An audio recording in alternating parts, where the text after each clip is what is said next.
I don't have to do a game. Oh. You get time. This game recap. Oh, I'm sometimes. sorry. Was that on?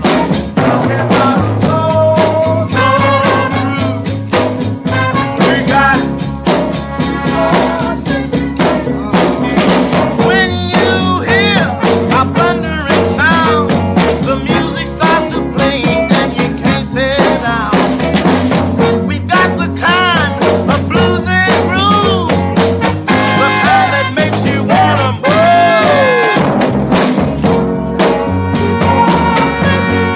Hey, hey, now.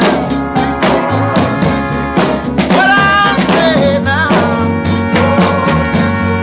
one more time, yeah, about Jerry. You know, the intro is long overdue to get rehauled a little bit, and why not go with something Motown sounding? Banger. Yeah, so I felt the last few days or so, I've been getting some energy as of late. Chris, did you hear the new intro, by the way? I missed it. Yeah, I put some Motown music in there. Oh, nice. And I changed up the clips too. So everybody, there's McGonagall in Detroit, and then everybody else has been. I put some Callahan in there. I put some Pacheco and Espinal. So finally got around time to change it. But welcome to another episode of the Tigers Minor League Report podcast, Tigers NL Report. As the Tigers take care of the Yankees 5-3 in a very satisfying victory. I don't know what's more satisfying, today or sweeping the White Sox. It kind of felt better to sweep the White Sox, but we just have such weird vibes with the Yankees. I wonder if they ever feel the way we do about the Guardians, because it just, I don't know. Like, we just seem to treat the Yankees like they're just some team every time. I don't know. It's kind of odd. Doesn't make a whole lot of sense. Garrett Cole, I don't think, has had much success against the Tigers in his career, particularly compared to most. So He kind of looks like a red ass too. Just kind of looks pissed. oh, he does. He's always been that way, though. Well, what's interesting about him though is he was. Actually think he's one of the good guys. I'm not positive about that, but like I remember him and Trevor Bauer never getting along, and him kind of hating Trevor Bauer from way back, which probably doesn't make him unique in Major League Baseball. But it's. I liked that Riley Green got a home run. I said that was a small measure of revenge for him breaking his foot against Garrett Cole in spring training in 2022. Yeah. Even though Riley broke his foot and then hit a triple. Mm-hmm. I forgot about that. That's a good call. Supposed to do that the other way around, yeah, really. Yeah. But, it's, I mean, listen, things are much better when the Tigers are winning. And getting those 3 wins over, I tweeted out that the White Sox were good. And after they got swept, Brandon, you came back and said, they're getting there. And I'm like, yeah, you're right. They looked good in those first few innings. And then, I mean, they're a scrappy team now. And it wouldn't shock me if they go on to win the division. But the Tigers, I think, do have more talent. I think that pitching staff in Chicago has issues. Yeah, I mean, they've gotten a lot out of them, and they've done a pretty good job developing pitching over there the last couple of years. So I can't really knock them too much, or at least the last year and a half. So, they're in their upstart mode, and you have to respect that much. And they've got some talented young players. They're pretty scrappy. Like it's just like a little more consistent lineup, and maybe better defensively than the Tigers. But they don't really have that guy yet. And maybe Colson Montgomery will be that guy. Obviously Munetaka Murakami has kind of been the man there for the first part of the season, and is now hurt, so it didn't hurt a bit to miss out on him, and maybe that helped us a little bit. But yeah, I mean, they're not scary. Like, the whole AL sucks. It's straight up crazy this year. I don't know what to say about it. Like, we've been so bad, and we're like, what, we might be 4.5 games out of the wild card by the end of the night. It's pretty strange. And it is, it often is this way in baseball, right? Nobody feels bad for anybody else, but the Tigers had to go a month without Skubal. They're catching the White Sox now without Murakami. They're catching the Yankees without Judge. Yep. The Yankees still have one of the best run differentials in baseball, I think, but the offense feels a lot more pitchable without Judge in it. Yeah, and you're right. It goes around. I mean, no one can complain about injuries to us this year. So yeah, I don't want to hear it. I mean, like, the Cleveland just lost Jose Ramirez, but that was only like their second injury, so I don't want to. Well, it was. And in that game, also lost Martinez and DeLauder, I think. Yeah. Yep. Sorry. yeah, I know. And Jose is banged up as well for quite some time now with the Hammett, and he hasn't been having a very good year. Who knows what's the future for those guys. Angel Janau does look pretty good though. Yeah. Well, what's wild is they I don't know if you saw that they Oh, they DFA'd the one outfielder that was kind of he was like a top 25 prospect a couple years ago. Why am I blanking on his name? International kid. He was in like Double A when he was like 19 or 20, and tons of power, tons of walks, and then got to Triple A and can't hit. For the Yankees? No, for No, the Cleveland. Guardians. I know who you mean, but I can't think of his name. Yeah, I'll look it up. Yeah, it's not Cleo. No, it's not. I was thinking of Cleo Watson. No, Watson did get the call up though, didn't he? To Miami or the Cleveland? To Cleveland. So he came over from Miami, right? Yeah. Okay, that's what it was. Okay. Oh, thank you, Jake, there with the 3-point. George Valera. That's the Valera. one. Yes. There you go. Roger, you do kind of look like you should have like a rack of tacos and like be wearing a floral shirt on a beach there with that hat. And a margarita, just chilling. But I felt like I got this hat. Shout out to my buddy Ray, who was out in Erie and got this hat on a promotion, and he thought of me instantly. And I was like, it's right next to the Stay Classy shirt right back there. And it kind of goes together. John Kloss, class dude, and John probably would rock. John would rock something like this. I know he would. Mm-hmm. For fun, at least, yeah. Yeah, he would. And so, anyway, I just felt like, changing things up a little bit. And the Tigers have won 4 in a row. It was down there yesterday and Friday. And it was the Hinch, for the record, Hinch does answer questions about Jahmai Jones. Just to let you know, I gave you audio, Chris. You heard the audio. Yeah, I don't know why. That's like a consistent criticism among fans. The thing is, the media is not going to play their full 10-minute question answer session, and they're not going to write the whole thing up. And they're asking Hinch all the time, why did you pinch hit Jones here? And Hinch has pretty much the same answers every time. So these guys have a working relationship with Hinch, and at a certain point it becomes silly to keep asking him the same thing. You could pester him if you want, but he's going to say the same thing over and over again.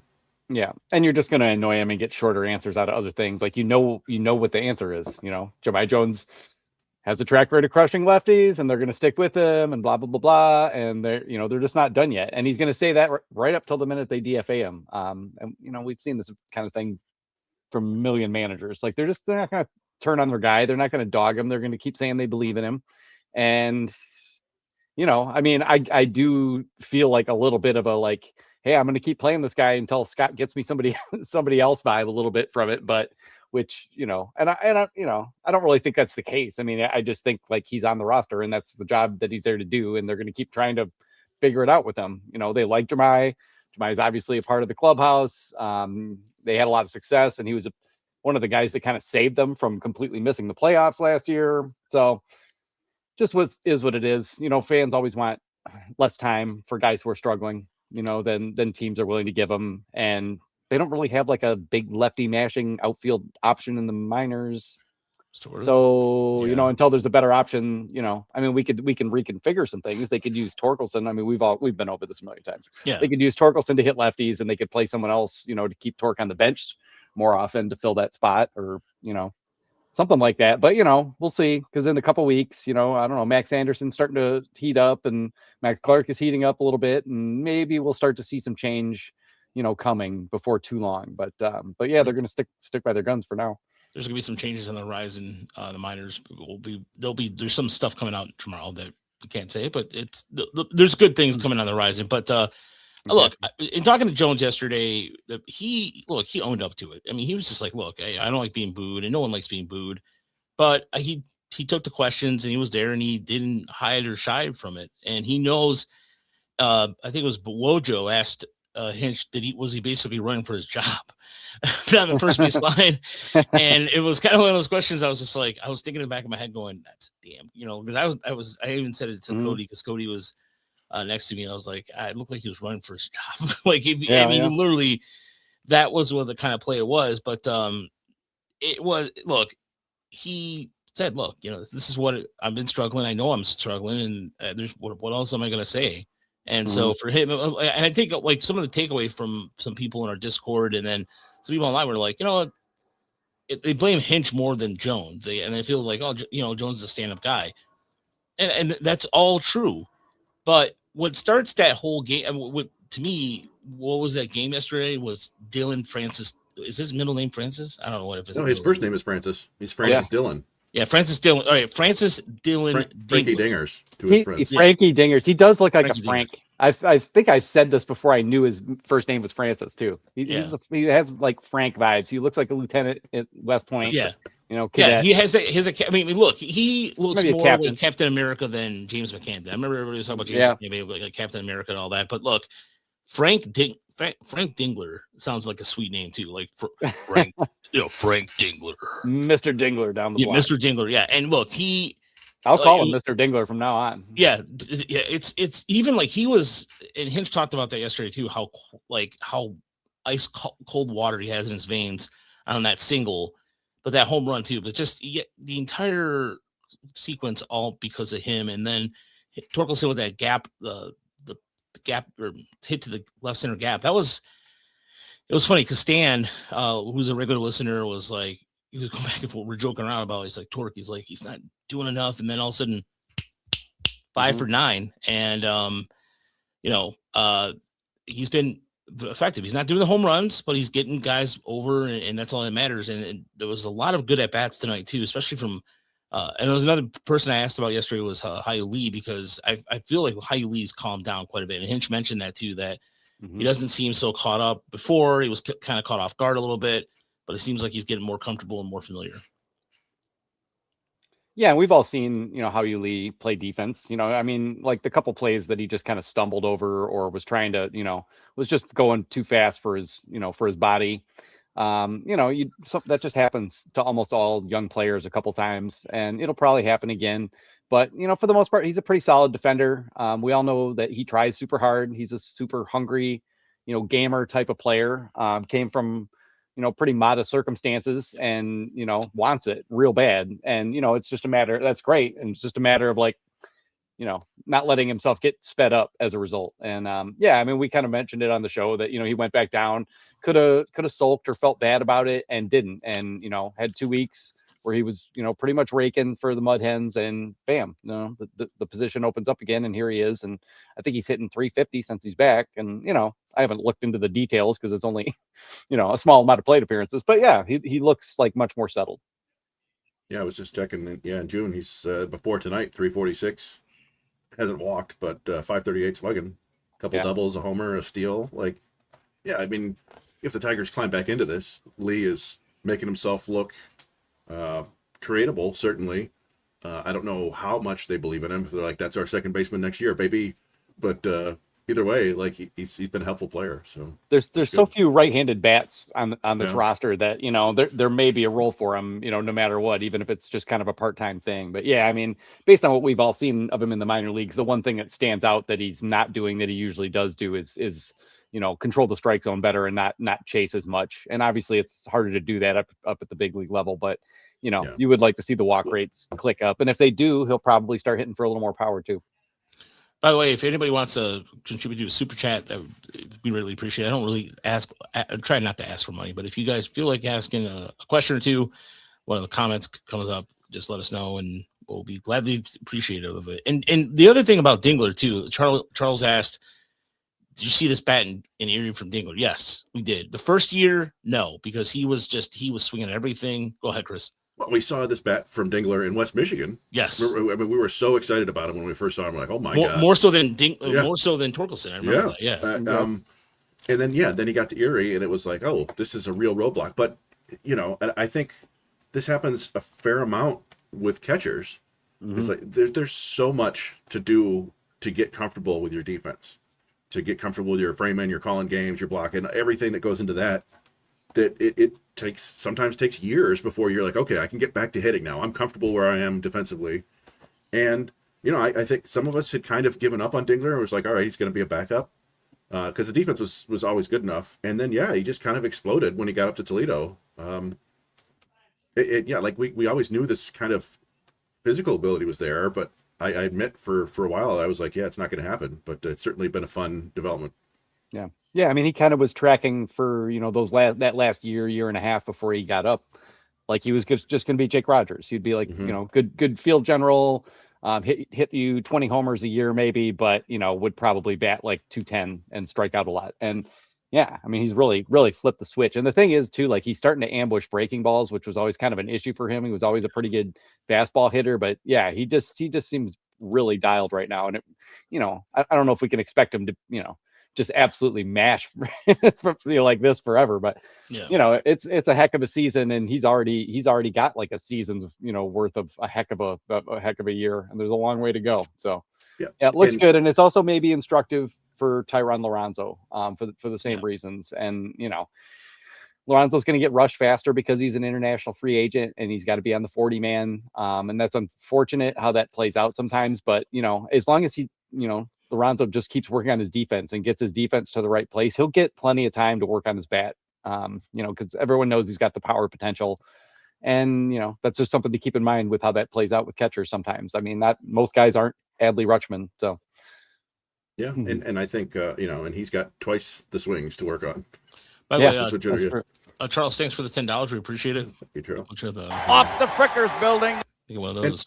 And one thing, just to kind of circle back to your how you point, Dingler came up and was really aggressive, and he's never going to be a super high walk guy, but he's added 3% to his walk rate and cut 3% off his strikeout rate. Like, the more you get comfortable in the big leagues, most guys will do something like that. Not everybody's Kevin McGonigal and comes up and is like, I'm just going to walk whenever I want. Yeah. And it is a good point that catchers do wear out. And, it's not a bad thing to see Dingler like DHing and Rogers still catching a fair amount of the time, because Rogers is still really good back there. I still kind of think maybe Rogers is like better at leading pitchers just a little bit. It's close, but Dingler does so many other things well and is so good at challenging on top of it, which is just like this new element they added in that's, probably added like one extra WAR for him. For those of us who care about the WAR situation. Certainly better than Ali Sanchez was horrible tonight. I'm sorry. It was bad. Yeah, it was bad. Like, he was former Toledo Mudhen Ali Sanchez. Yeah. He was behind the plate. He was behind the plate tonight, and both of his calls were even close. It was just like, come on, man. Like, that was even no. But you're right, Brandon. He does add another element. But the one thing about Rogers too, a lot of people, and then Mitch asked about, does Lorenzo place Rogers as a backup catcher next year? The answer is if they're gonna stick to the process of him going. I mean, if Lorenzo was mashing to Erie more, probably I would see that, but he's not. He hasn't even gone to Toledo yet. So I think that it really depends with Briseño. By the way, we have no idea. Like, I don't know. There's no.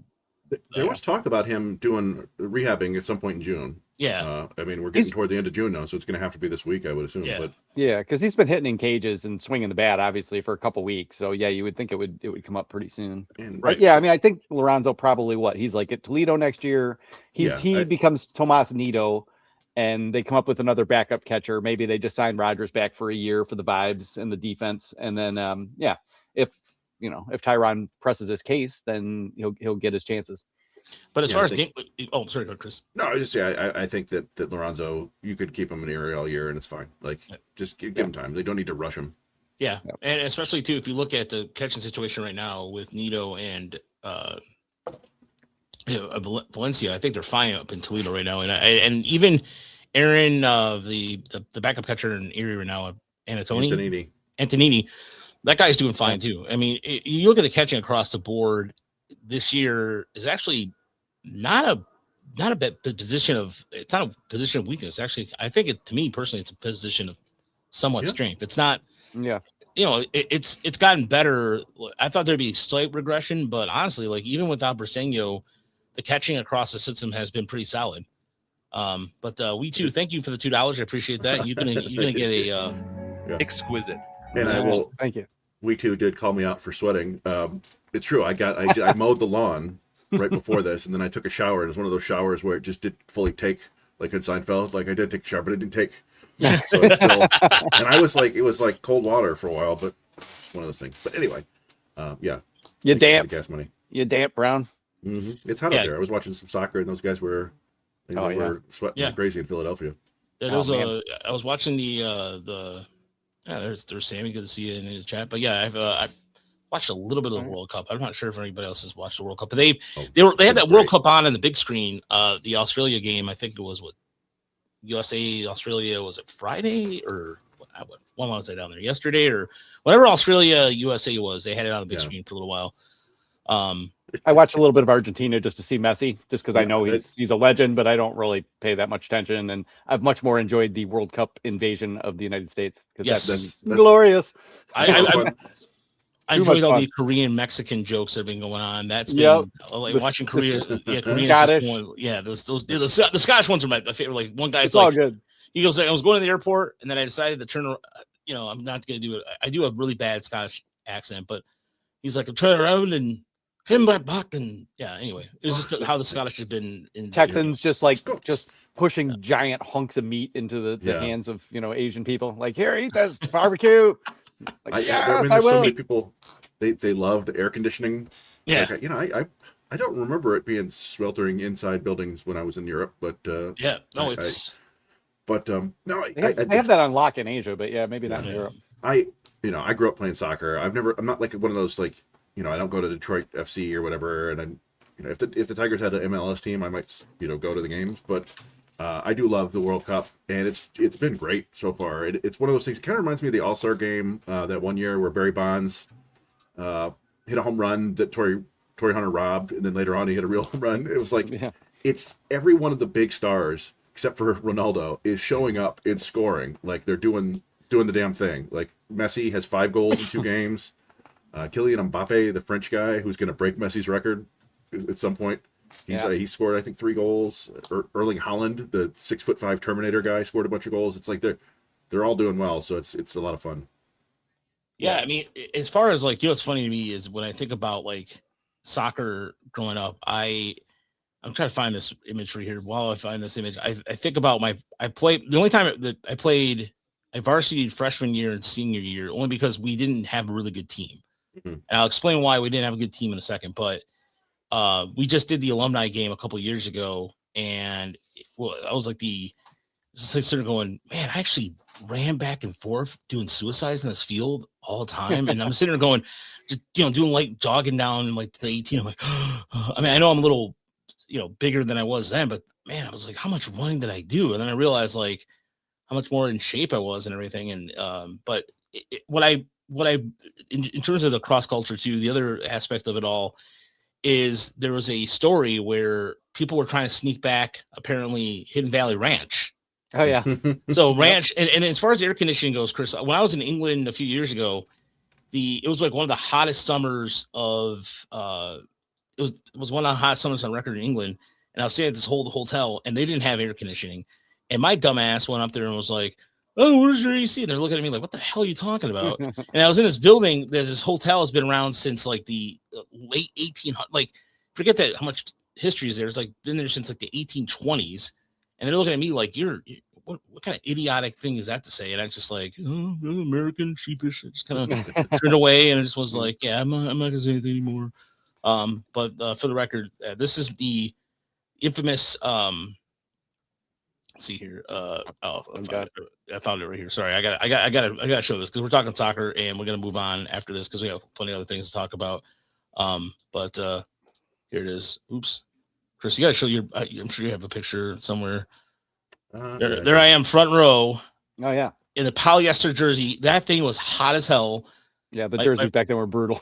Yeah, so I was okay. So freshman year, I played JV. I'm sorry, JV freshman year. Senior year, I played varsity, and So anyway, but there I am, right there. Love those.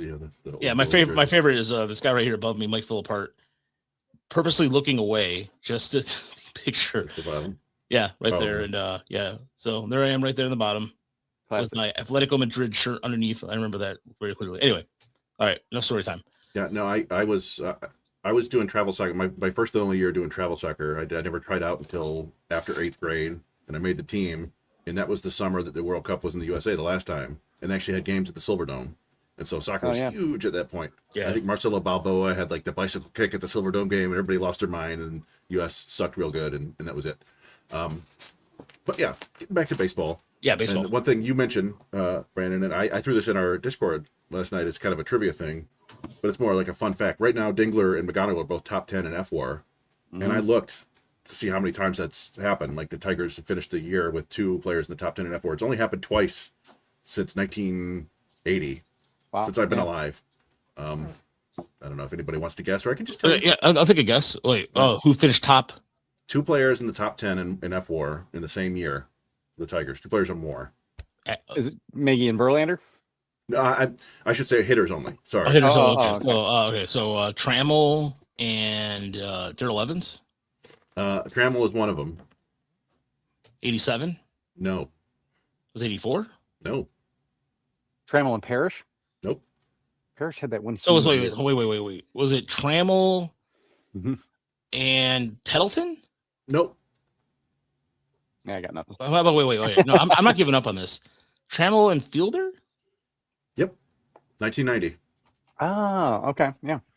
51 Trammell. homers will give you a lot of WAR back in Yeah. 1990 at least. But I was that's going to true. say. The reason why I thought Tettleton is because he did play a lot of different positions in 91, 92, and he was pretty valuable for that. So, and he also was like a monster behind the plate with walking too. So, Yeah. Yeah, the other one was 2007. 2007. Maglio and Granderson? That's right.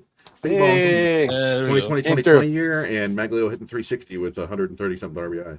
Wow. I guess I didn't realize they were that high up. Yeah. I mean, I knew they had really good years, but yeah, right on. I mean, you know, Elks. WAR was just kind of a thing, like right around then. Like I don't even know if Fangraphs was up yet. What was it even good for? But anyway, so we All can get onto the minors. Yeah, let's get on the minors. But before we get on the minors, by the way, I want to talk about one stat that stood out to me. The Tigers' ERA the last month.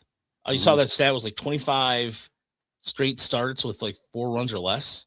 Yeah. Can we talk about that for a second, gentlemen? How remarkable that is as for a stat that's taken that many injuries that it's been keeping the Tigers afloat.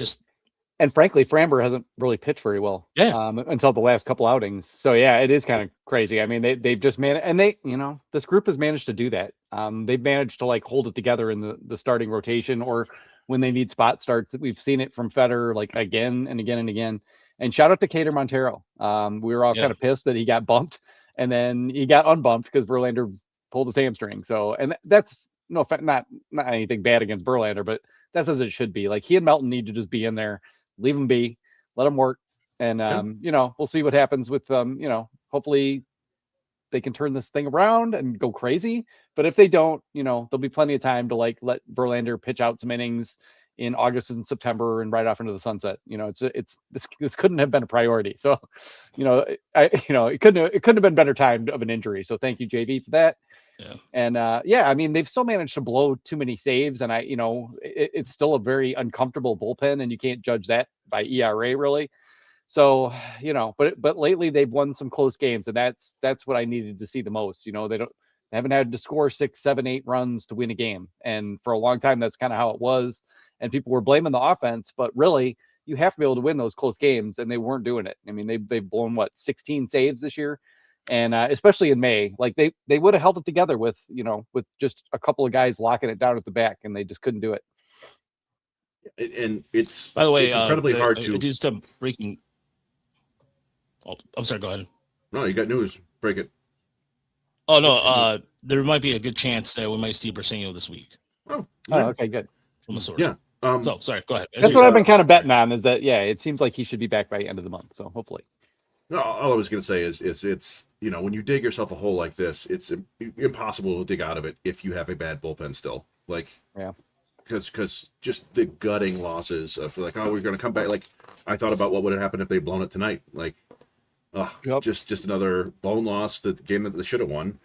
And and sometimes your bullpen ends up your offense ends up looking worse because you're not holding leads. And so I think I mentioned this a couple of times, but you never see the worst guys in an opponent's bullpen because they're in every game. You can't just blow them out. So yeah, it ties the whole room together. Have a good bullpen. We've seen it from the freaking Guardians forever. They don't do anything well other than pitch, but the defense too.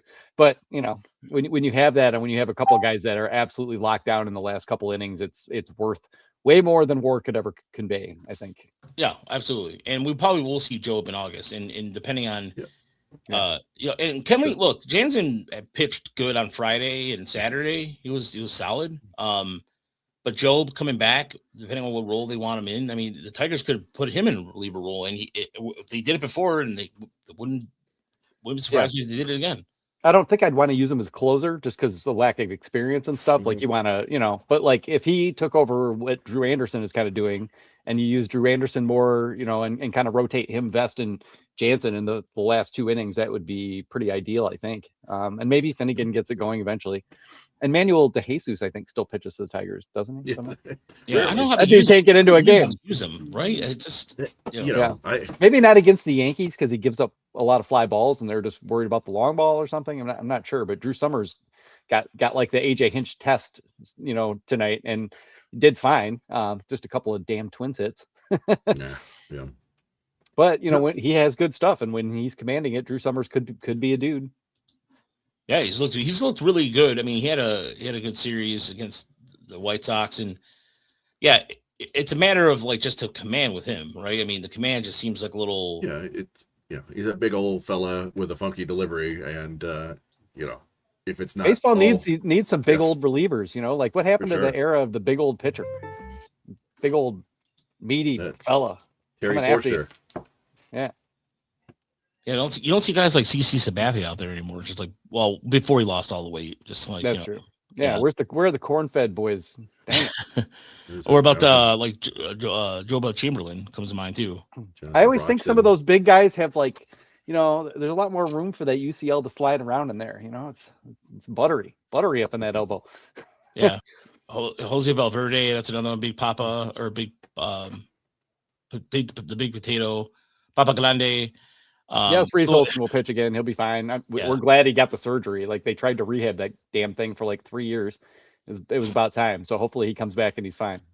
We'll see. This is my favorite comment of the night from 40 Gumble. I was tasked with the odious task of explaining who James Ottman was to my wife, who hadn't watched many games over the last 2 weeks. Yeah. Oh man, yeah. So this guy begat this guy who begat. Yeah, exactly. Yeah. By the way, this does suck. Montilla, that was devastating. Poor guy just got off. It was what, second game back or second inning back, or well, he had played a couple games in the complex league, but it was his second inning back in Lakeland. Yeah, and it was the other knee apparently, right? Yeah, the right knee after the left ACL last year. I mean, sucks, that's rough because he's obviously a dude that depends on speed and mobility, for a lot of his value. And who knows, as you said last week, I mean, at this point, you just want to make sure he's all right and has like normal quality of life, and then we'll hope for the rest. Yeah, that's rough. As far as Jaden Ham goes, I mean, will we ever see him? Like, I know, Eddie did a really good job explaining that this was time to make him to go to the 60-day IL, and but I haven't seen him in the backfield at all. Nothing. Yeah, I mean, I think if they were convinced he's done for the year, they would put him on the full season IL. Unless, I mean, again, these are kind of procedural moves, right? He's been on the IL the whole time. They just put a spot, had a spot open up for the 60-day. And you would think he would need surgery, like like it would either be surgery or he's rehabbing, and we haven't seen him rehabbing, and he hasn't had surgery as far as we know. So I don't know. Yeah, he's in that Tigers injury blackout void where we don't really know what the heck's going on. It's obviously not good, and it's probably shoulder related, because if it was the elbow, I mean, they could be doing the thing where they're doing, they're dancing around the elbow and not, like PRP inject, I don't know. Yeah. But at this point, it seems like whatever intervention is likely to happen, they should probably just do it. But easy for me to say. And we see these injuries kind of cause other injuries, right? Like somewhere along the kinetic chain, right? It's a shoulder, and then you work on that, and it's an elbow or a hip, and it just kind of has that feel to, like, I've compared it before to Wilmer Flores, but maybe like Franklin Perez, right? Where they're just like they can't figure out what's going on. He's not pitching with comfort, or it's the velocity's not there, and I don't know. Who knows? Maybe we'll see him next week, but. Yeah. You never know, because it's just tough. The Tigers do not give out information, and it makes it very, very difficult. Mitchell. I like Mitchell's comment. Is Ethel Scheffenbaum a real person? He does exist. We did see him in Lakeland. He wasn't pitching, but we saw him. Yeah. And we'll get to this, but Paul Wilson was the one who really disappeared into the nether regions in Lakeland, and suddenly he's emerged, and he was hitting 95 a little bit, and it was like, oh, he's still wild, but at least he's pitching and seems to have his velocity back and stuff. So you just never know with these dudes. Like all of a sudden they just show up and you're like, oh, forgot all about that guy. Thought it was over. Yeah. Yeah. By the way, congratulations to Trey Cruz, who made his the fourth person on the fifth person on the 2020 MLB draft to make his debut. The only person, sadly, that is not on that list and probably never will be. Where are you, Daniel Cabrera? Somewhere delivering a pizza. Oh, sorry. harsh. Damn. Was that harsh? Yes, but No, I mean it's fine. yeah. Daniel, I hope Daniel Cabrera has moved on from tracking Tigers farm system news. Yeah, I hope he has. And if he has and he wants to corner me in the corner and threaten me, that's fine. I'll just sue his ass. Whatever. Doesn't matter. Yeah, I don't normally. you know Me, I'm very respectful of these prospects, but the way I know we are. The way that went was not great. Yeah. Yeah, exactly. So anyway, but Sorry, I just got a text from my brother that said, "When did the Twins get Ryan Kreidler, and how is he hitting almost 300 for them? What the f?" It's because we traded him Keith Beauregard. It's so funny. There was a tweet that said, "I'm so glad that Ryan or Keith Beauregard was something like Ryan Kreidler has an OPS at 892. He could have gotten help from one Keith Beauregard. Oh wait, he already did." Yeah. Yeah. Yeah. Kind of weird. I mean, who knows though? The Twins sometimes do some weird things, Also, Kreidler could be Willie Castro and like Cody Clemens is like a key piece of their beat up offense over there. It's like I never saw that coming. Yeah, but get enough time, And Kreidler also was probably fully healthy too for the first time in his life. I mean, he was always beat up here. Always, he had some sort of injury. He had a wrist injury. There's a lot of things, and he didn't he have his fingers fractured like 3 different occasions or something coming through the minor leagues? Kept getting hit in the hands. Yeah. Yeah, but no. So we can move on to Toledo. Next, as Chris mentioned earlier, the Clarks have figured out the Maxes have figured out something. So is Jace Young, who's been hitting better as of late. Malgeria Valda, has kind of fallen back to earth hard. And I was just talking to somebody about why he isn't up in Detroit, and they're talking about his swing rate, and in terms of missing things. It's like, okay, that makes a lot more sense. I wouldn't get any consideration, but the Mud Hens. It's funny. I like the way you lined it up, Chris. At Rochester, next at Worcester. So, yeah, 2-game road trip or 2-week road trip. Yeah. Try the crab cakes. They gave up a lot of runs this week, but they were scoring them in bunches too. So they kind of went back and forth, just beating the tar out of each other. Yeah. But it's just tough because Toledo just doesn't have the pitching, so it's like it's an awkward watch right now because on any given night there may not really be anybody who's even a real possibility for the Tigers at all. But you're still watching for Clark and Anderson, Valencia, those guys. So it's just a little bit of a funky situation there. And obviously it's been a funky year. I mean, they losing Gabe and the whole shebang. So there's not a whole lot to love. Like we can just keep I just keep waiting for Tyler Madison or like Tanner Rainey or somebody to emerge as an option. But the fact that Drew Summers, finally got up there might be an indication that there's still life at the Mud Hens level.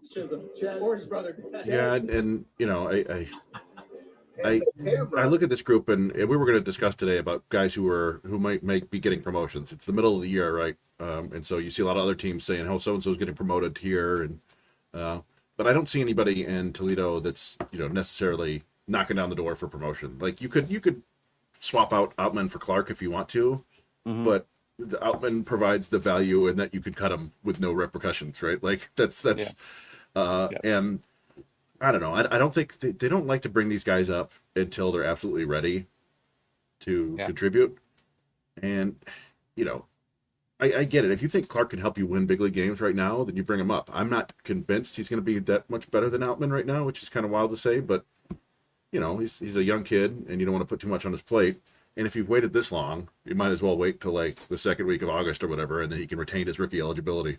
Yeah, I mean, I think he would be, marginally better, just in terms of like making a lot more contact and like helping them situationally. But defensively, he's maybe a little bit better, but not.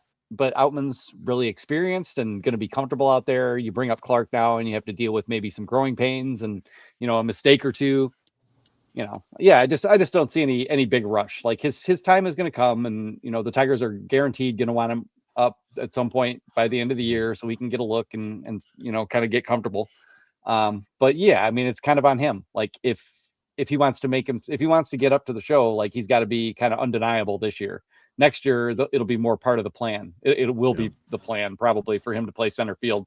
So it's just in his court.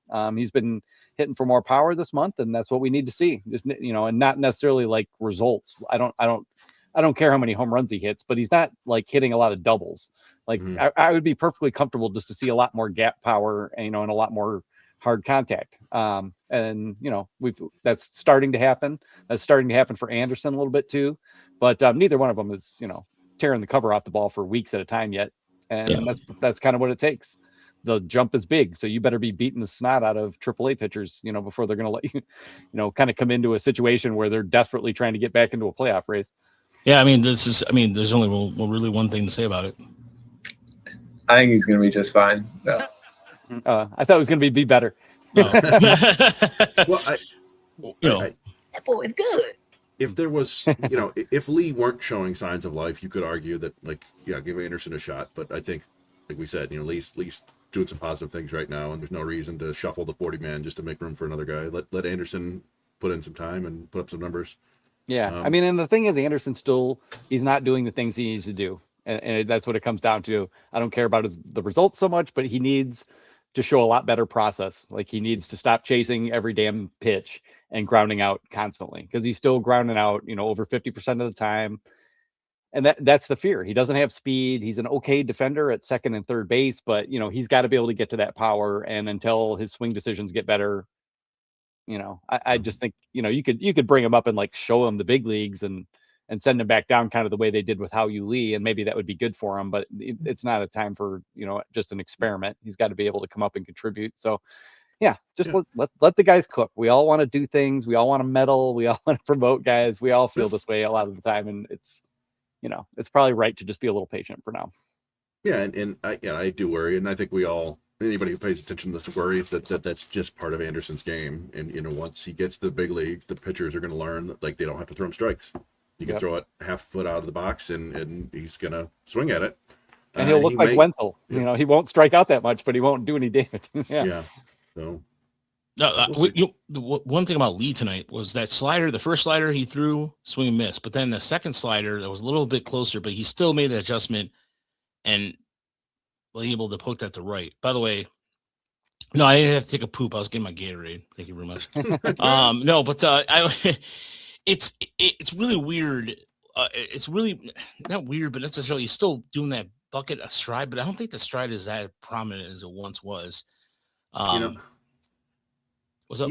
It's interesting. I was just thinking about this today because I was, in between working, I was watching the DSL Tigers 1 take on the DSL Tigers 2. And Randy Santana is another bucket strider, and so is Chris Rodriguez. And I just wonder if that's not drilled out of kids at a super young age internationally the way it is in the United States. Because you don't really see, guys in the minors, Americans do that. But I've seen it a bunch with these international kids. Yeah. Yeah. And they keep, Lee's not the only one who's been doing this. McGonigal's been doing it too, but with closing their stance off a little bit more. Mm-hmm. And for Lee, it seems like that's part of the impetus for that is to keep him from flying open. But Kevin, it might just be to give himself a little look against, different pitchers, because he's starting to move around in the box and do extra hitterish things now. And it's very exciting. He's moving up sometimes when he thinks he's going to see some breaking stuff. He's creeping back when a guy has a good fastball. There's all those little details are starting to creep into the Magana game.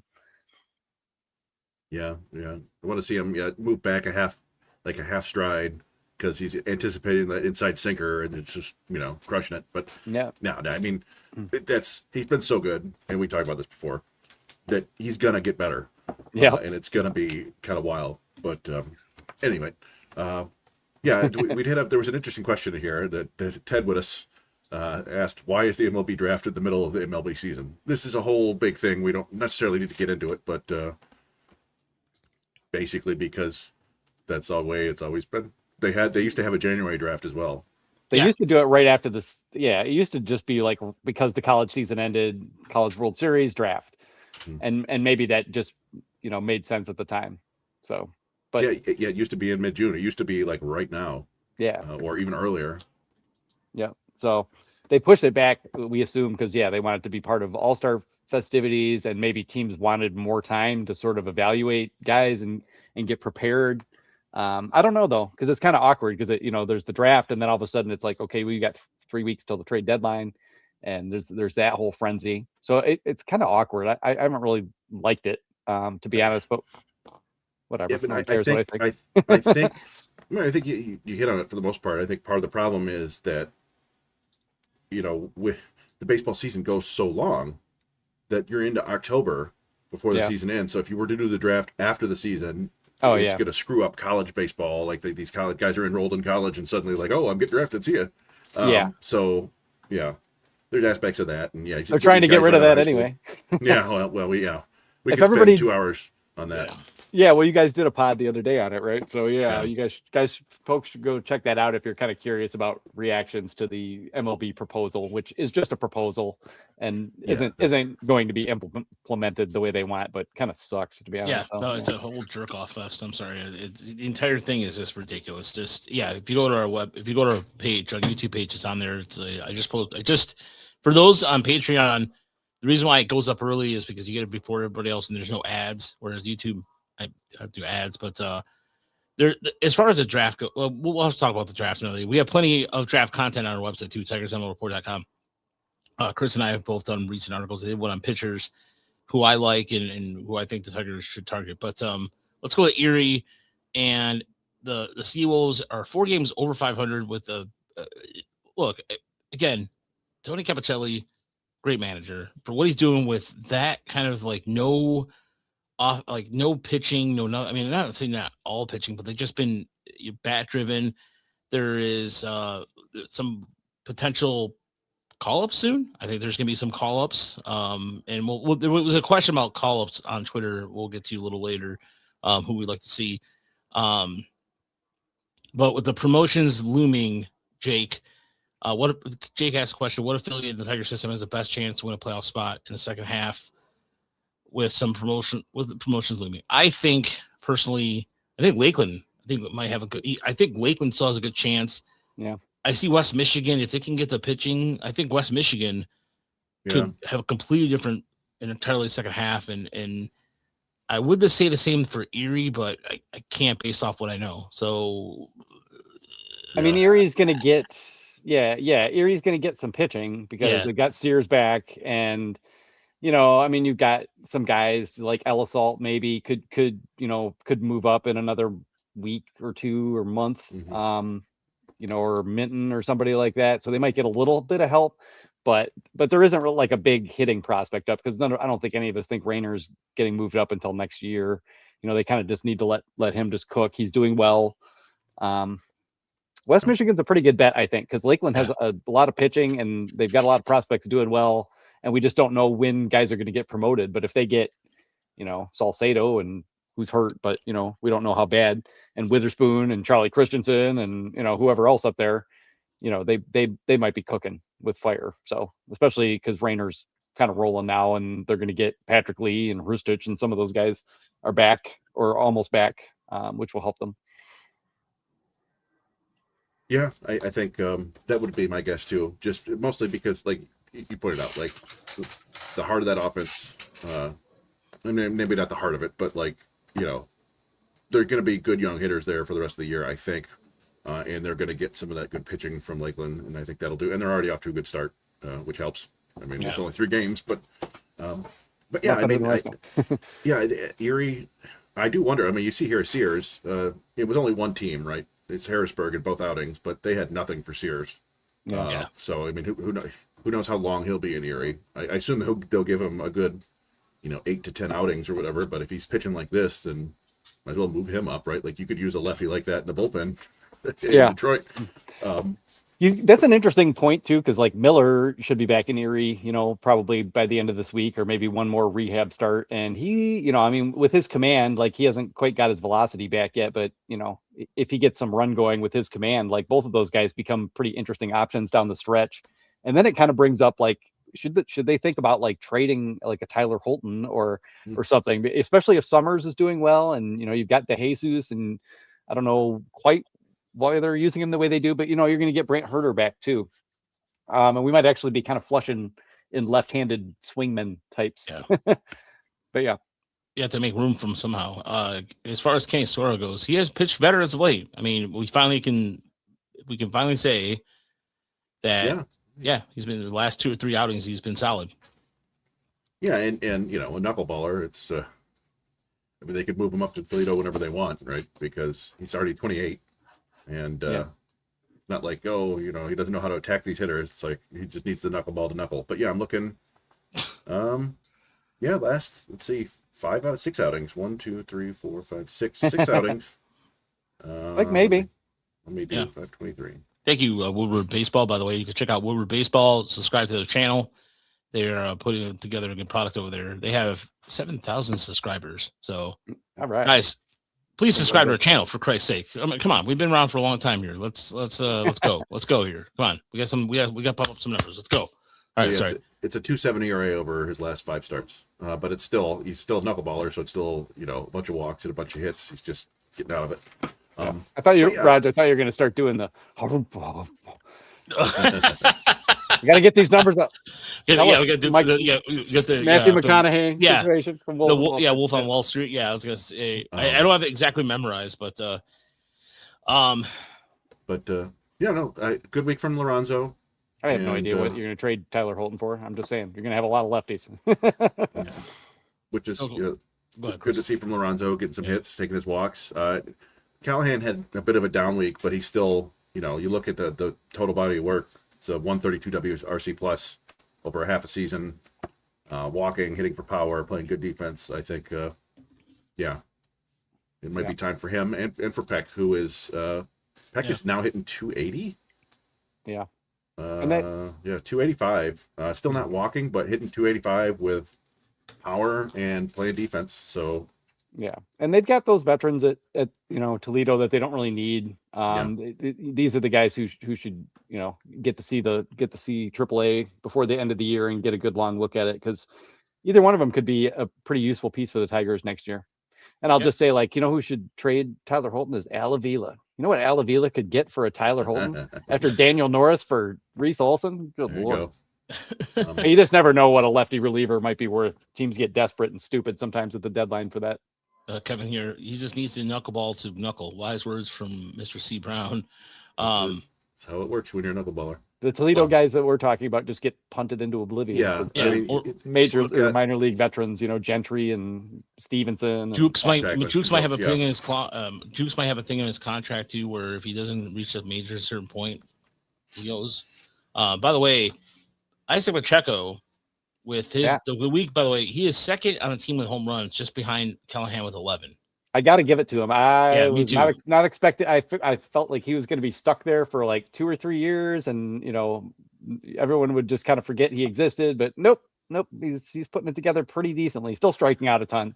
Obviously, like he's not breaking out into stardom or something, or a high end prospect status, but he's holding his own. And with that much power, it's always going to remain a little bit intriguing because he can also play defense, and he's not just like a first baseman who can't run and just hit ball hard.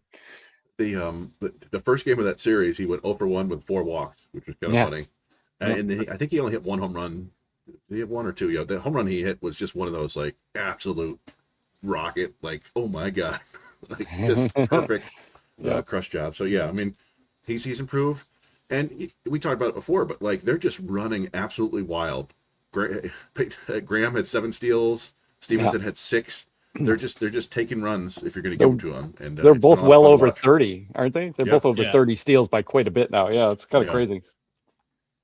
But, and also Pacheco is batting 268, so he's kind of, in terms of even home runs too wise, he's had 7 home runs six this month. So I got Pacheco hitting 221. Oh, Are for the you just year? talking about this month? Yeah, for this month he's hitting. Oh, this month. Okay, I'm sorry. Oh no. Well, you know what? You're right. Wait. I think what do I have Callahan's to do? batting 260 to 268. That's what I'm sorry. I'm sorry. I got my guys look at.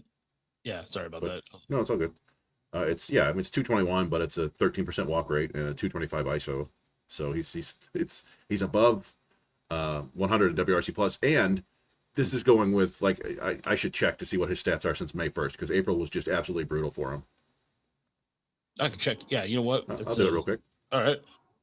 I do that, Chris. But yeah, as far as like everybody else, the one thing about this, what does it look like, Chris? So since May 1st, he's at 263, 369, 541. So 14.6% walk rate, 29.3% strikeout rate. It's a 135 WRC plus for the last 6 weeks. So, I was there. Hey, I was close. I said I did 268. So I was. Yeah, no, that's good. No, but look, Erie this week is in the revenge tour against the Rumble Ponies, who won the championship last year, and against a team like. Well, I don't feel bad for the Mets. I don't, honestly, because the Mets, all the pitching prospects haven't done anything with it. So, Yep. They spent all that money, and what do you got? Nothing. Yep. But Yep. anyway, it's with Rumble. I mean, Ponies. it's a bad team. I mean, it's Yeah. just it's an ugly team to watch. I have watched a few Mets games, and it I don't know, like everything just feels bad over there. The vibes are terrible on top of everything else. Yeah. Lance or West Michigan, by the way, look at, as Chris mentioned earlier, off to a really good start. Bryce Rainer's doing his thing, but pitching, Rainer Castillo with a strong start. Looks like he's getting better. And the Minton, by the way, it's just his time at West Michigan's been pretty productive, and I think also he deserves a promotion too. I think he just based off some of the numbers he's been doing, it seems like he's been there. He's been, I think he's the longest tenured Whitecap starter right now, right, Chris? I would think so, yeah, because he was from the same draft class as Sears. Yeah. So it's 2023. Yeah. So yeah, but yeah, if somebody from there moved, he deserves to move. And you see there, I thought Garrett Pennington might be the player of the week because 9 for 23 with 3 homers, a triple, 2 doubles, 12 RBIs. It's like, yeah, player of the week. No, he lost it to Brandon Compton, who hit 4 home runs. But still, Pennington, he's 25. He's a first baseman.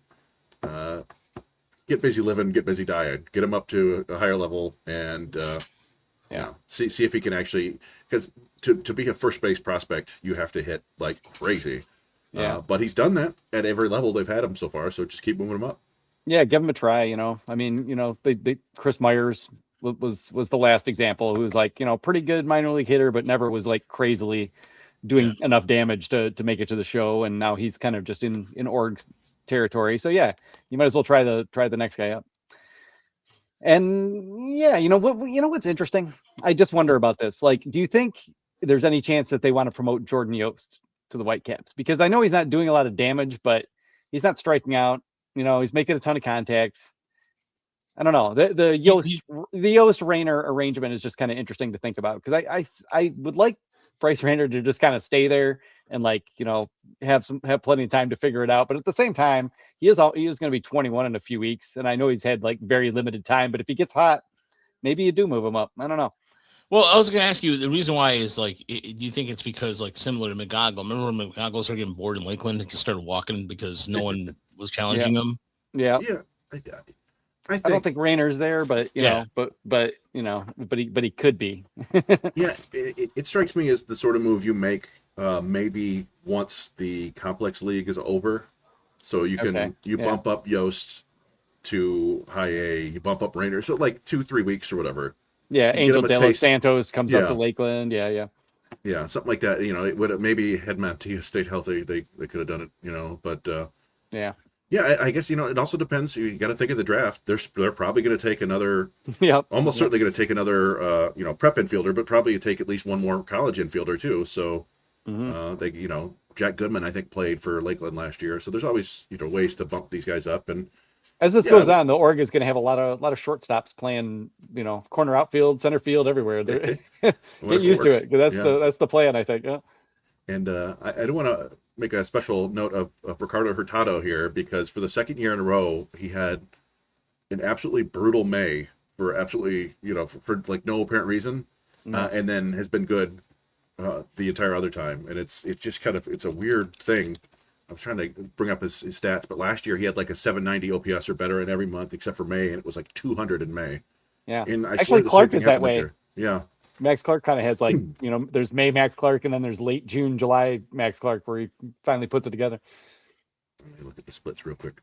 But we're not even talking about Ben Jacobs, but Ben Jacobs, could use to tighten things up again a little bit more, but that's about it. Like, still just looks very good.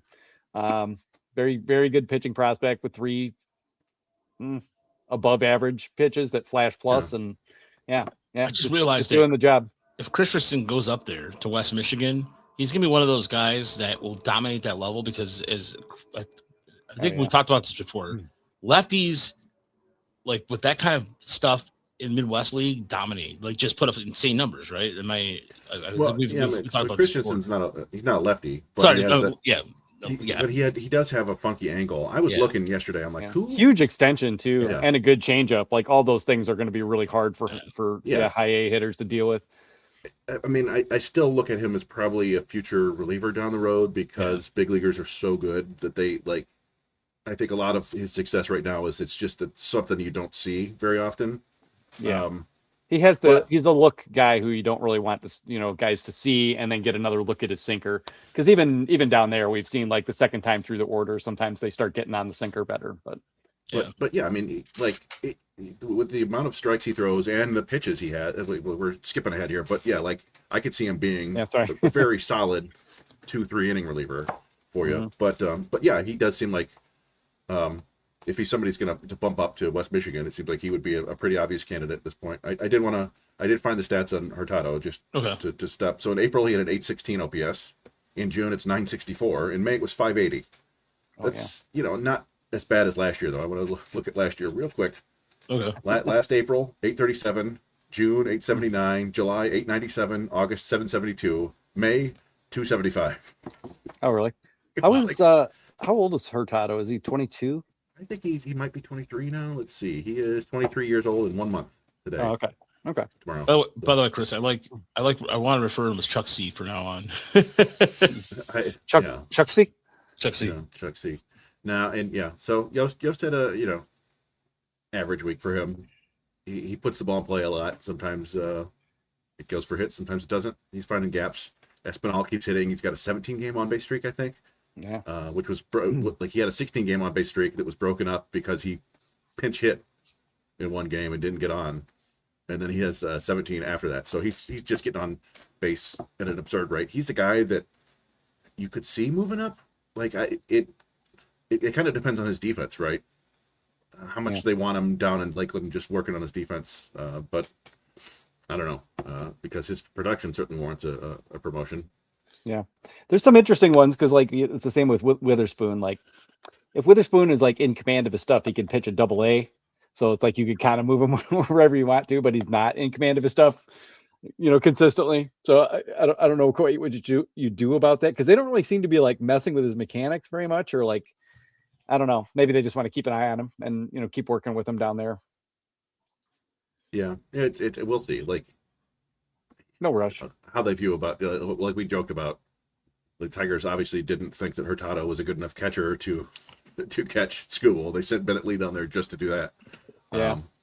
So they value the defensive aspects of catching quite a bit. But like I said, his bat seems too good for low A. So we'll see what they decide. Bo Ankeny was kind of laboring through the first 6-7 weeks of the season, and it has just gone absolutely bonkers in the last 2-3 weeks. So he's a first baseman. Again, first base prospect's not really a thing unless you're hitting 360 with 30 home runs. But based on the way he's hitting, I could see him possibly moving up. Yeah. And he's hitting it hard opposite field quite a bit too. It's all fields power and starting to work at the outside of the zone and turn on pitches both. So yeah, he's just a beastly physical specimen too. He really is. Cut out of granite. I think the defense needs a lot of work at both first base and the outfield. But you're gonna. He's not that slow, so maybe he could play some corner outfield. Maybe. Yeah, he has. It's. No, I mean for real. Down the road. I see what you're saying. Yeah. Yeah. But yeah, It's an interesting group with like Dumasnil and Pinto and Salas. Like all these guys like kind of have flaws and not like monstrous tools, but they're all kind of good. And obviously Pinto's just a baby. He's Yeah. still only 19. So it's kind of an interesting group of outfielders. Yeah, that's a good way to just describe it, because there's you'll see these guys, they'll all have weeks where like, it's clicking, and then they'll have a week where it's like, whoop. But The yeah, Doomsdale, yes. they're all very very intriguing, and as we said before, like this is the most fun team to watch just because there's all sorts of different guys who are doing, like there's only like 2 or 3 guys where like I'm not really paying attention to them at all, like Sergio Tapia types. Yeah. But Yeah. and then the pitching, Witherspoon, we talked about it on another show, but I think I put his start up, but it, as far as I can tell, this is the first time he really broke out his changeup, and it worked for him. He got, I think, 4 whiffs on 7 swings. I think he gave up a couple hits on it too, but like, whatever, man, Just from not getting it down enough. Yeah. And I don't know if it's because Dunedin had a bunch of lefties, or it was like, okay, it's time to break this out, but we're comfortable with it in games. But I think that's a key aspect of what he needs to do going forward, because it's nice to have 3 breaking balls and a sinker and a 4-seamer, but you need a legit weapon against lefties, or at least something to make them think that, you can't just back foot sliders to them all day. And from his arm slot, he makes sense as a guy who should have a good changeup to play off that sinker. So yeah, that was a nice outing to see for sure. Just can we get like a couple in a row? That's all. That's what I need to see, bro. and as you said, it's nice to get Wiska back. He was back there and showing same stuff he had before. Mid-90s fastball, a couple of interesting cutters. So get nice mix of pitchers down there, and they seemingly have enough arms down there now to promote somebody. Yeah, and I think they might get somebody at some point too from FCL.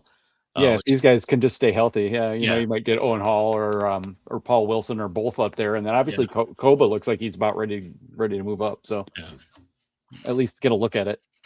And Ryan Hall showed up. Yeah, Ryan Hall. Yeah, there we go. I was going to say it was the first time he's pitched professionally, correct? Yeah, and I think I put it up on Twitter, not on YouTube, because it was only it was a rough outing. But like, who cares? It's a complex league. He's out there pitching in a game. You saw the flashes. Like, it was his fastball, I think, touched 95. Looked like it had some pretty good shape to it when he was throwing it near the zone.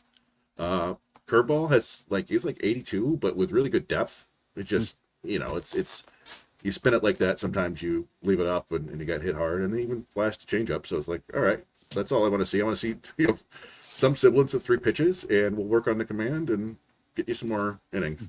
Yeah, just keep building some reps and work your way in. And yeah, as you said, Paul Wilson was back out there, and it's 95, 96 a couple times. He's got 2 different breaking balls that are distinct and look decent. He's got a change up too, but I don't know if he used it in that outing. It was only 2 innings. But yeah, I think we will see him in Lakeland before too long. Yeah, it was nice to see that velocity, because considering how much he's been injured, like you just didn't know what you're going to get. Is this guy going to reemerge as like a touch and feel 90-mile-per-hour lefty, or like what's going to happen? So yeah, it was nice to see the gas. Command of the breaking balls was a little sketch, but he's barely pitched, and that's just fine. Just keep pitching. Stay out there, buddy. By the way, if you are interested in watching any of the Dominican Summer League ball games, that are on YouTube, so it's a stream for that, which would be cool if there was a complex league stream, but we'll take this too as well. Today was an ugly one. It was, I think, 14-5. I think Tigers versus Tigers. Yeah. Not as ugly as the Yankees FCL team won like 23 to something against the Tigers. But that baseball gets real nasty down there. It's like 7 walks in an inning and 3 pass balls and 2 balks. It's like ugh. But yeah, some guys standing out early in the international. Eduardo Tucson, he's a shortstop in name. When I look at him, I'm like, that's the future third baseman, I think. He's just kind of thicker, but he's hitting for power. Striking out a decent amount, but whatever. And we talked about Randy Santana, right? He's just tooled up. The hit tool needs to come along, but I don't know. It's a fun group down there, and it's nice to be able to see these guys. Though, yeah. And Alexis Marinez, I watched him today. He's a lefty, running the fastball up to 94. He's got a breaking ball, a change up. Like, I don't know if there's anything there. I think he's already 20. But have we seen Bolivar at all? Yeah, he's been. I have him under. I gave all these guys short names, right? Man Bam, something like that. Oh yeah. Man Is that Bull. Basil? Oh, Man Bull. Yeah, I'm sorry. Couldn't piece it up. Yeah, he has not. I don't think he has a home run yet. he doesn't look like a standout just yet, but he's been catching, and I haven't been dialed into these games because, like I said, they're so brutal to watch. Yeah, that FCL game today was pretty tough as well. But yeah, so he's catching and he hit a little bit. So no, but I do. Our moment of zen tonight. We don't normally have I like the Jon Stewart style moment of zen, but I wanted to share this because it's one of the funniest things. I was chuckling earlier because I went to go get my Gatorade, and then Champagne Athletics on Twitter posted this clip, and it's funnier than Dirt Cam. Dirt Cam was pretty funny. Like the way the guys did tonight was the way they did that was funny. But Todd Jones with a moment. Todd Jones has provided a lot of moments of zen, but this right here might take the cake for me.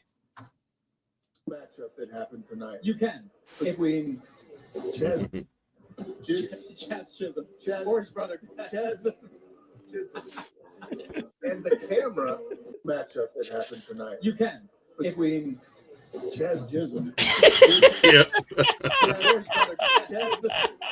Yeah. No, that had to happen. You knew that was going to happen. That is a monster 80s porn name. The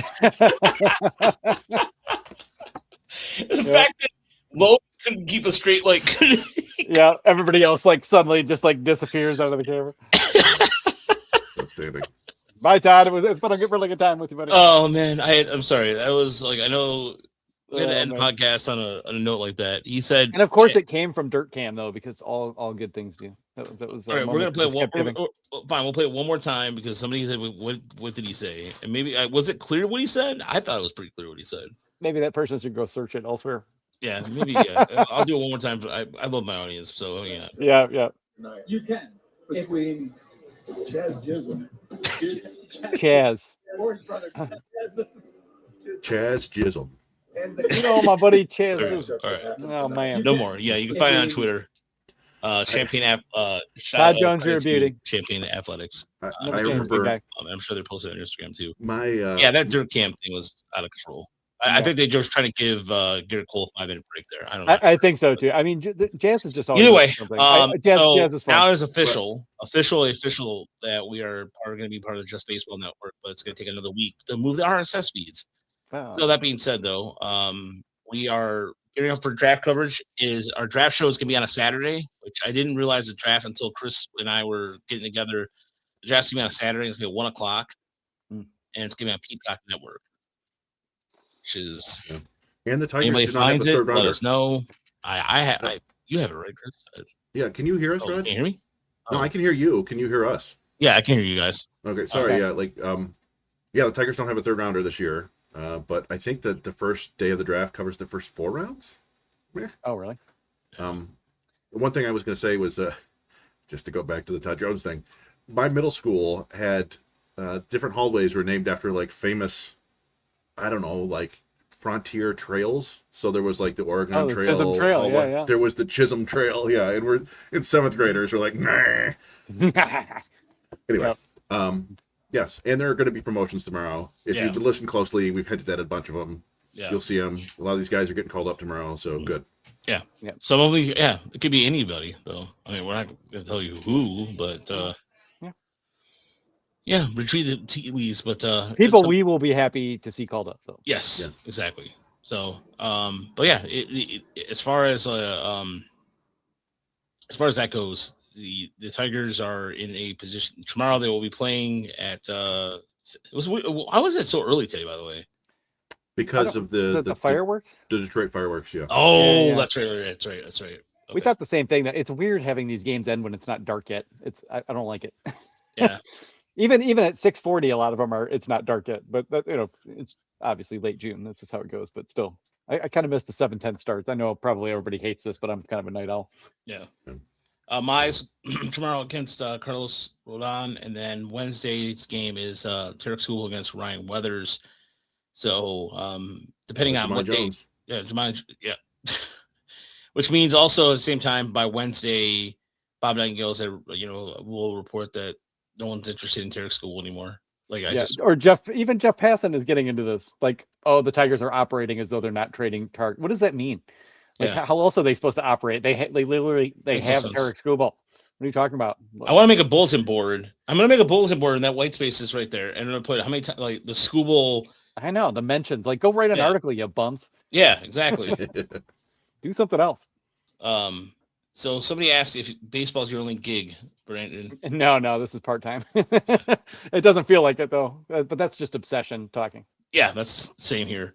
But yeah, draft show coming up on January. Well, July 11th, and details are coming. So we'll have a variety of guests and what have you. And Brandon, stay around for a joke that I have to make to you that I saw earlier. That Chris and I, it's pretty funny. Don't tease this in front of the poor viewers. Now they're gonna be like, I know, but they're like, if they only knew what we talked about after the show, head over to Patreon. Yeah, there we go. Share this Yeah. joke. Yeah. TMLR After Dark. But thanks so much for watching. Thanks so much for listening. Keep it classy, everybody. And we will talk to you next week. Some folks might see us on Thursday. Yes. Chris was right for not start commenting on the Scooble trade.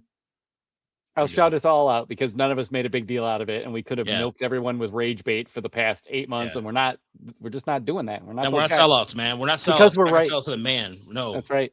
We're not Yeah, going to give power out to people. the rage industrial complex. Yeah, exactly. I'm not going to come up with some trade, like 500 different trade proposals. Not yet, either way, because it's not, who knows what's going to happen. But stay Let's close. just tell me that Chris Ilitch is going to sign Tarek Skubal to a long-term deal. No, I'm kidding. All right, have a good night, everybody.